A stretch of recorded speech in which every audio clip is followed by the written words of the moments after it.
MLB's wild card schedule has all of Cleveland's games starting at 1 p.m., leaving Guardians fans juggling work, school runs, and more just to catch the action.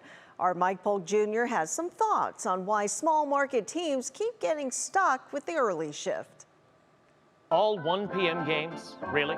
We couldn't even score a 3:30 p.m. game? Can't even wait for the kids to get off the school bus? This is total horse pucky. After a truly remarkable Guardians regular season culminating in a storybook ending, can you believe it? Major League Baseball, in its infinite wisdom, has opted to reward Cleveland's inspiring efforts by scheduling them for 3 straight 1 p.m. start times, if needed, of course.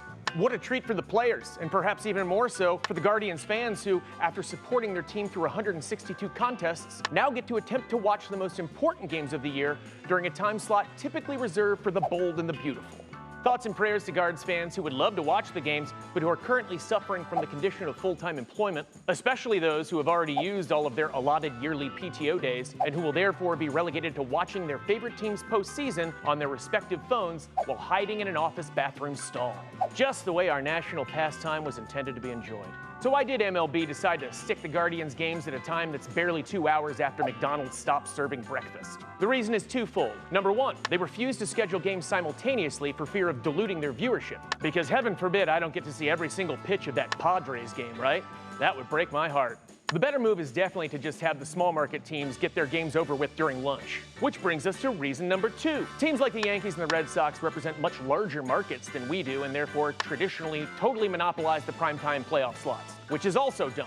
Major League Baseball likes to talk a good game about supporting smaller market teams to try to mitigate the egregious inequity of their payroll system. And while they will never address the salary cap issue, you would think that they could at least make the gesture of scheduling 1 primetime game for each series played, regardless of market size. Just 1. Would it have really killed the Yankees fans to have to watch one of their games at an inconvenient time? Quick follow-up. Between New York and Cleveland, which city do you think might be better equipped to sell out their stadium for a 1 p.m. weekday game on 2 days' notice? The one with 8.5 million residents or the one with 365,000? Tough call, right? By releasing this wild card schedule, what the league is essentially saying to the Guardians and their supporters once again this season is that fans of smaller market teams deserve less consideration, accommodation, and respect than fans of big market teams. And that stinks. In conclusion, I want to offer some extra condolences to any Cleveland expats who have since moved to Phoenix or other such Western locales. Enjoy your 10 a.m. first pitch, folks. And by contrast, sincere congrats to any Cleveland fans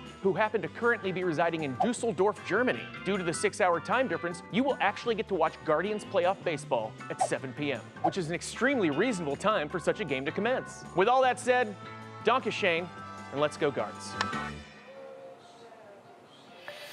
Lena, in the whole scheme of things, you know, we're just happy to be in the playoffs, obviously. It's fantastic. It's going to be a great run. I have no doubt about that. But I'd prefer this for starting at 7. And I know a lot of downtown businesses, bars, and restaurants would very much prefer that as well. Yeah, man, I'm with you. Totally with Cleveland against the world. Horse pucky. Let's do it, Carol. Horse pucky. Thank you, Mike.